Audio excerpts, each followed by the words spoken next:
Mon premier livre, Omar Sy, c'est Le sourire au pied de l'échelle d'Henry Miller. Ce texte, il date de 1948 et c'est l'histoire de Auguste. C'est un comédien, un clown, qui en fait nous raconte un peu ses aventures en piste, mais aussi ses errances. Et il va essayer de nous expliquer son petit manuel de la joie. Il est au pied d'une échelle qui monte vers l'infini. Il va nous expliquer comment on fait pour être heureux. Ce texte, pour la première fois, c'est un texte très original d'Henry Miller, il donne la parole aux comédiens. Et donc, ça m'a fait penser à vous, puisqu'on entend pour la première fois parler ces personnages qui nous font rire. J'ai pensé au clown chocolat, j'ai pensé aussi évidemment à tous vos personnages du SAV. Pas toujours facile, nous dit en fait Henry Miller, d'être celui qui distrait, celui qui fait rire. C'est une grosse responsabilité. Et Henry Miller différencie le rire de la joie. Le rire, il nous dit, c'est quelque chose d'assez facile, d'assez organique. On peut rire de tout le monde. La joie, c'est encore autre chose. Apporter de la joie, c'est partager quelque chose d'assez transcendantal, loin de la frénésie, quelque chose de très important. Et il conclut avec cette réflexion qui date de 1948, mais qui me paraissait d'actualité et qui me paraissait vous aller à merveille. Il n'est pas une époque de l'histoire humaine, je rappelle qu'on est après-guerre, où le monde est à ce point regorgé de souffrance et d'angoisse. Et cependant, ça et là, on tombe sur des individus que l'affliction commune n'a pas touchés. Ils vivent dans l'instant, pleinement, ils rayonnent. Et ce rayonnement est un hymne perpétuel de joie pour l'humanité. Alors je me suis demandé si quelquefois, vous vous sentiez ressembler à cet Auguste Omar Sy. Je sais pas. Je sais pas, c'est-à-dire... Non, j'ai, oui, effectivement, l'envie du présent, ça c'est évident. C'est évident, et de toute façon, je pense que c'est aussi ça, être acteur, c'est quand on raconte l'histoire, au moment où on la raconte, le moment d'une scène, c'est vraiment l'instant qui compte, et si on n'est pas pleinement dedans, j'ai l'impression que ça ne peut pas marcher. En tout cas, moi, je fais ça comme ça. Donc, quand je raconte les histoires et quand je suis dans mes scènes, je suis pleinement dedans, donc ça veut dire qu'au moins à un moment donné, je suis pleinement dans cette... Je suis sûr d'être dans l'instant présent. Et donc, il y a une forme de méditation là-dedans. C'est un truc où on se laisse un peu tranquille aussi. Donc je ne sais pas si ça fait ça, oui.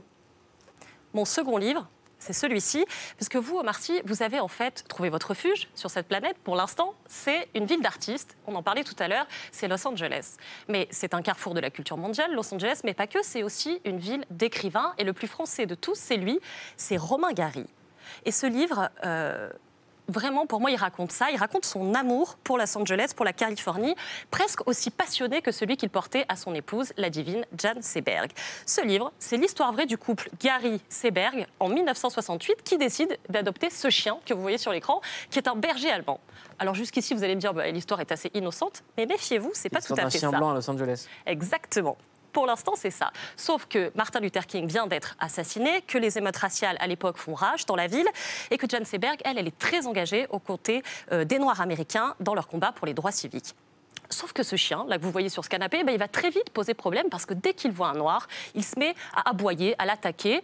Ce dont se rend compte Romain Gary, c'est qu'en fait, ce chien, il a été dressé pour ça. C'est ce qu'on appelle à l'époque les chiens blancs. Les chiens blancs, c'est des chiens formés par les gangs anti-émeutes à l'époque à Los Angeles pour attaquer les Noirs dans les manifestations. Gary, ça le rend fou et il va décider de rééduquer ce chien. On l'écoute.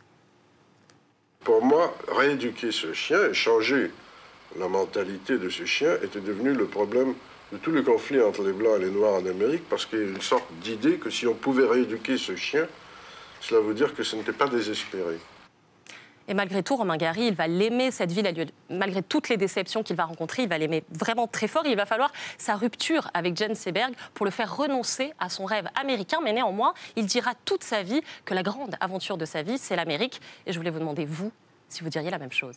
La grande aventure de ma vie, est-ce que c'est l'Amérique? Non, moi je pense que pour le moment, la grande aventure de ma vie, c'est plutôt ce métier en vrai. Parce que c'est lui qui me conduit un peu là-bas, un peu de façon indirecte, mais ouais, je dirais que ce serait ça.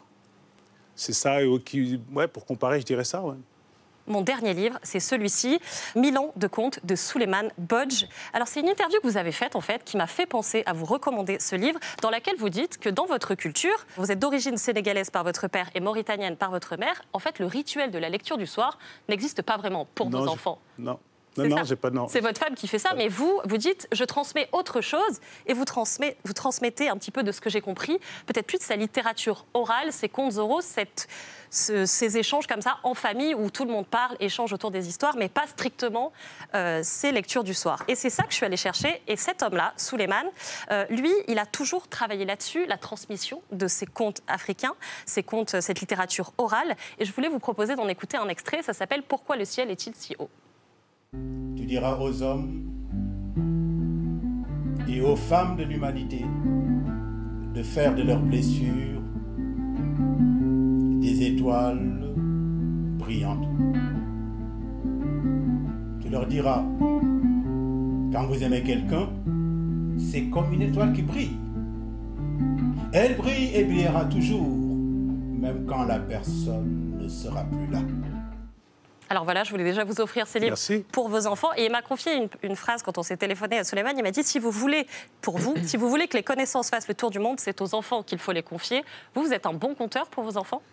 Je sais pas si je suis un bon conteur pour mes enfants, c'est à eux de répondre à cette question, mais en tout cas, je sais que ouais, les histoires, en plus, c'est vraiment parce que même l'air qui joue, ça me rappelle beaucoup de choses.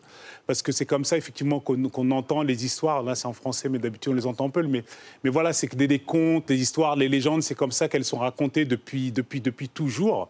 Et que malheureusement, aujourd'hui, ça se perd un peu. Moi, je sais pas si je suis un bon conteur pour mes enfants, mais j'aime bien raconter des histoires. Et ça compte pour vous de les préserver et de transmettre ? Ben oui, parce que j'ai l'impression un peu notre rôle, c'est-à-dire qu'est-ce qu'on reçoit et qu'est-ce qu'on transmet. D'ailleurs, Lupin, ça parle aussi un peu de ça, malgré tout ce qu'on a, même malgré l'envie de divertir, le côté un peu voleur, gentleman cambrioleur, tout ça. Il y a quand même cette histoire de paternité dont on parlait tout à l'heure, le fait d'être fils, le fait d'être père, de qu'est-ce qu'on reçoit, ce livre qui est aussi un héritage. Lupin, c'est aussi une histoire que lui laisse son père. Et mon personnage, qu'est-ce qu'il va en faire pour son fils ? L'histoire, c'est aussi un héritage.